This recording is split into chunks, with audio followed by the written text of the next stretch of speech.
Sorry students, some mistake has happened. Okay, this video I am going to make it into two parts. So the first part has already given. This is going to be the second part. In the second part of it, we are going to learn about the shapes of various orbitals. We have s orbital, p orbitals, d orbitals.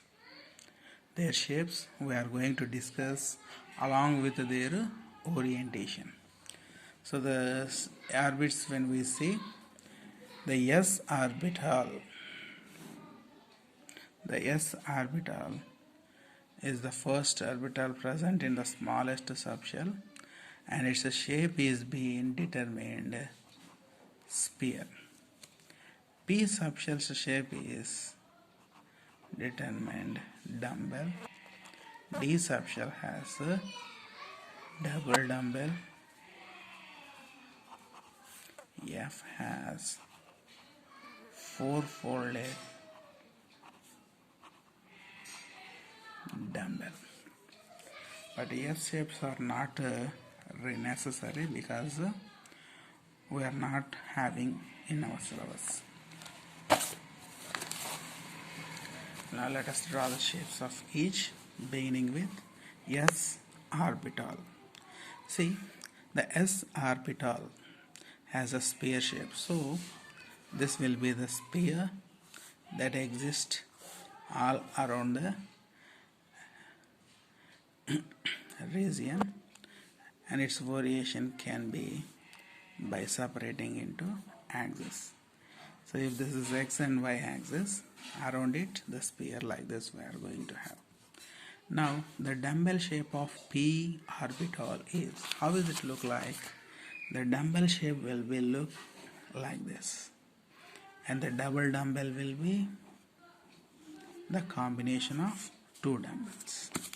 So these dumbbells on px, py, pz, we have three p orbitals. So first p orbital is a px.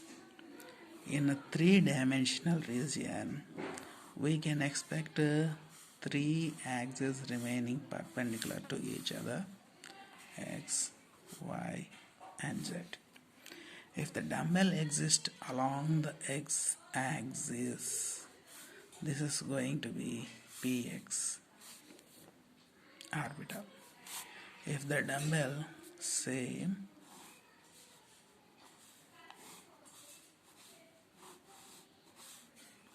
lie on y-axis, the dumbbell is on y-axis, is the py. Similarly,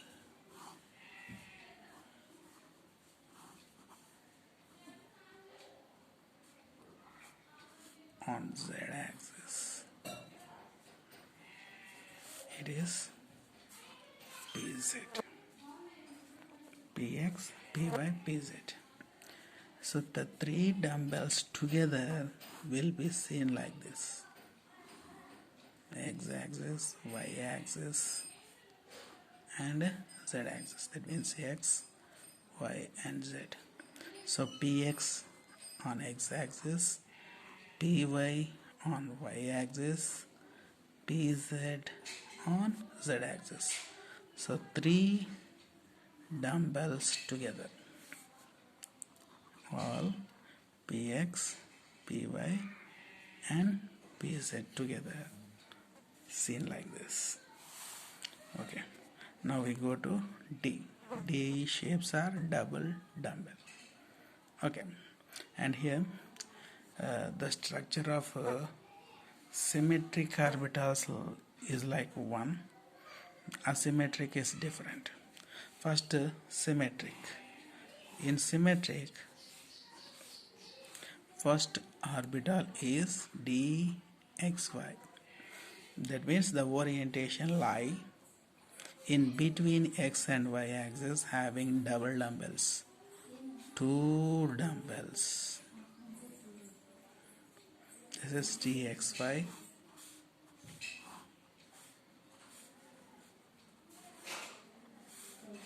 d yz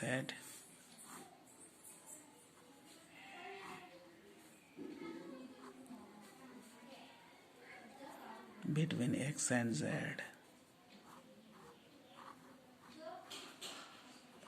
dxz, the symmetric dxy yz zx, and then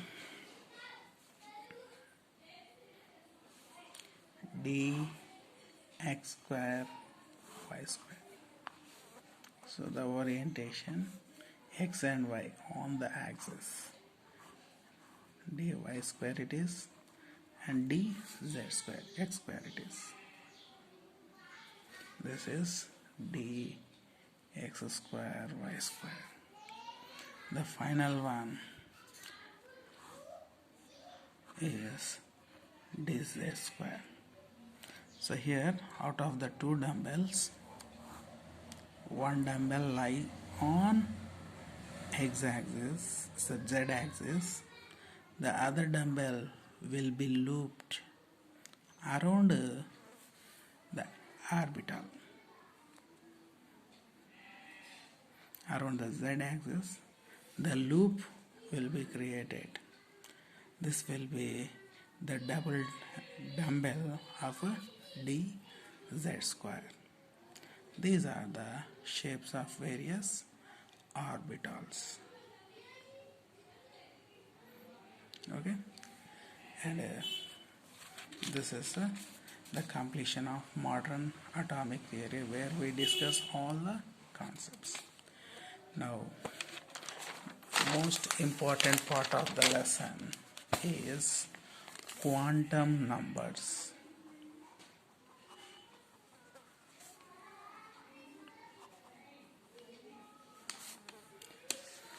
So there are 4 quantum numbers are introduced by various scientists and are going to describe about atoms.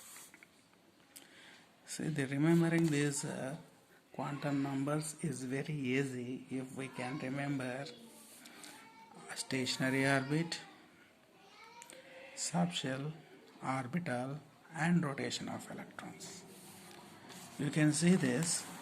The 4 quantum numbers are: number 1, principal quantum number; number 2, azimuthal quantum number. They have alternative names also. Principal quantum number is also called prime quantum number. Azimuthal quantum number is called angular momentum quantum number.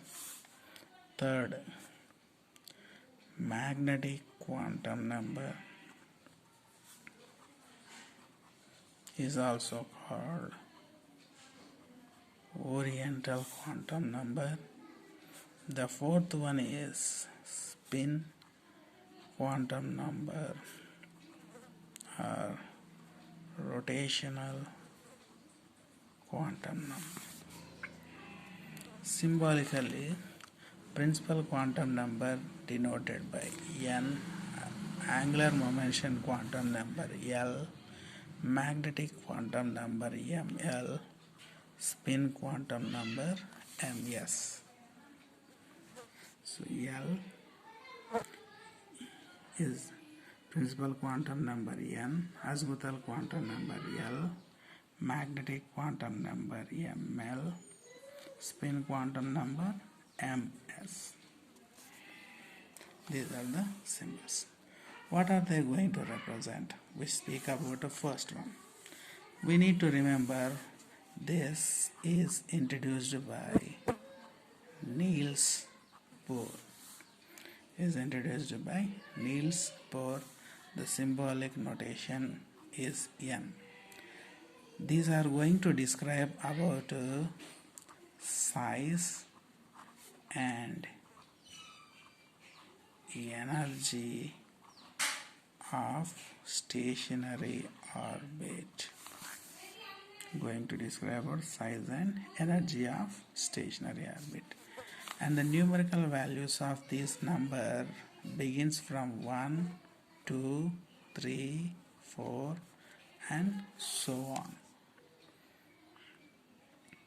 Explaining each stationary orbit, when principal quantum number is 1, it prescribes k, first stationary orbit. Similarly, for second stationary orbit it is L, third stationary orbit 3, fourth stationary n has a quantum number 4. So k stationary orbits principal quantum number 1, for L stationary orbit principal quantum number 2, M stationary orbit 3, N stationary orbit 4 and so on. And according to this, the maximum number of electrons in a stationary orbit can be determined with the formula 2n square. This is principal quantum number. Second quantum number is angular momentum quantum number. This is introduced by Arnold Sommerfeld, and its symbolic notation is L, and it describes about shape of orbit. Elliptical orbits are introduced by Sommerfeld only.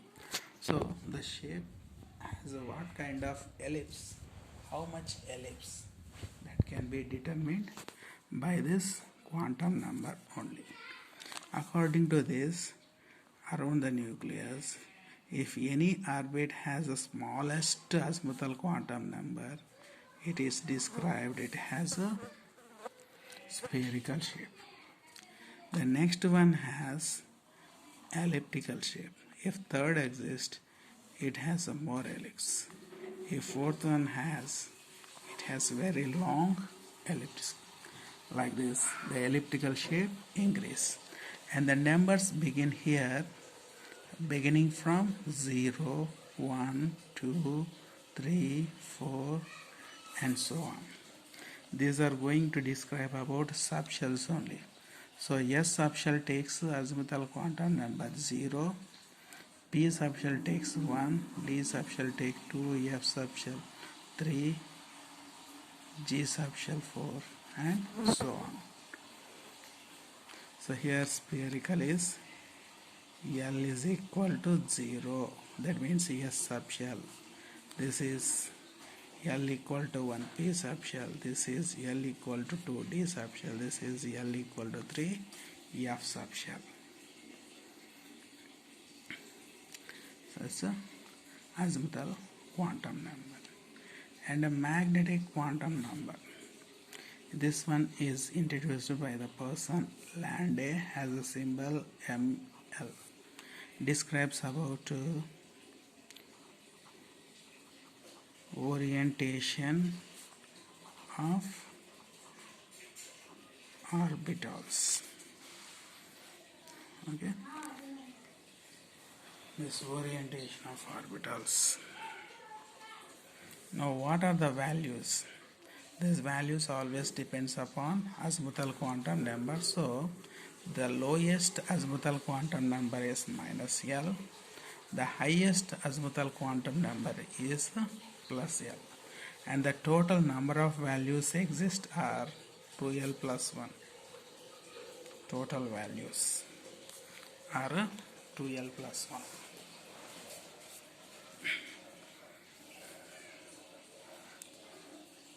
This is it.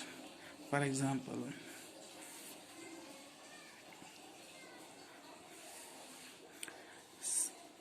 P subshell you choose.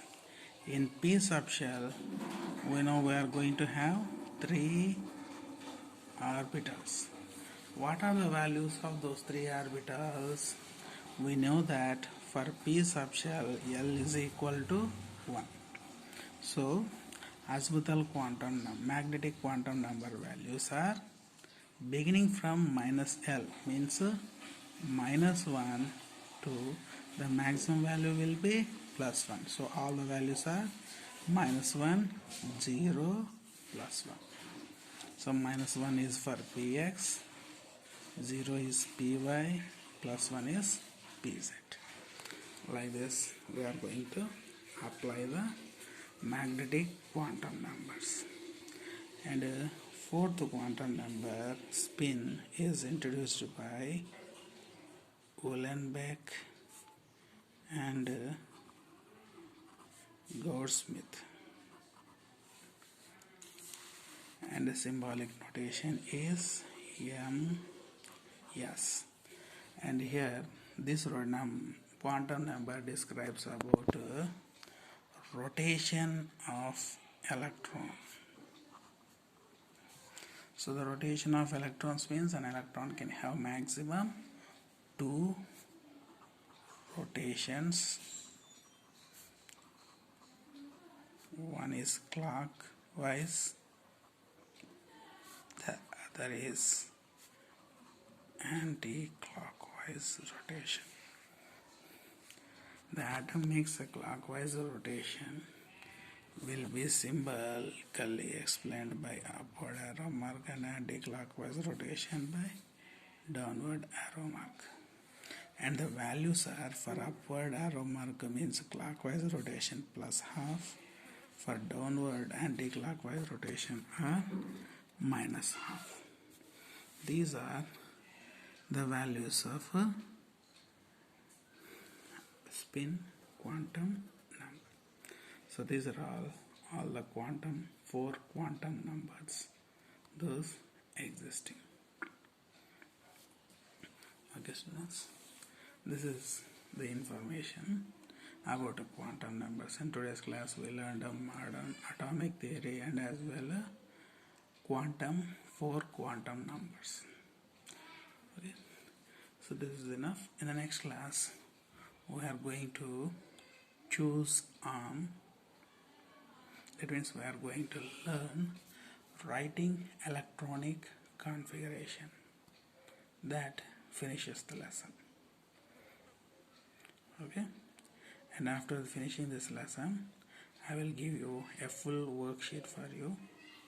That worksheet will help you, and then you need to complete that worksheet in your notebook. So after completing in the notebook, you need to submit when the school reopens. So, okay.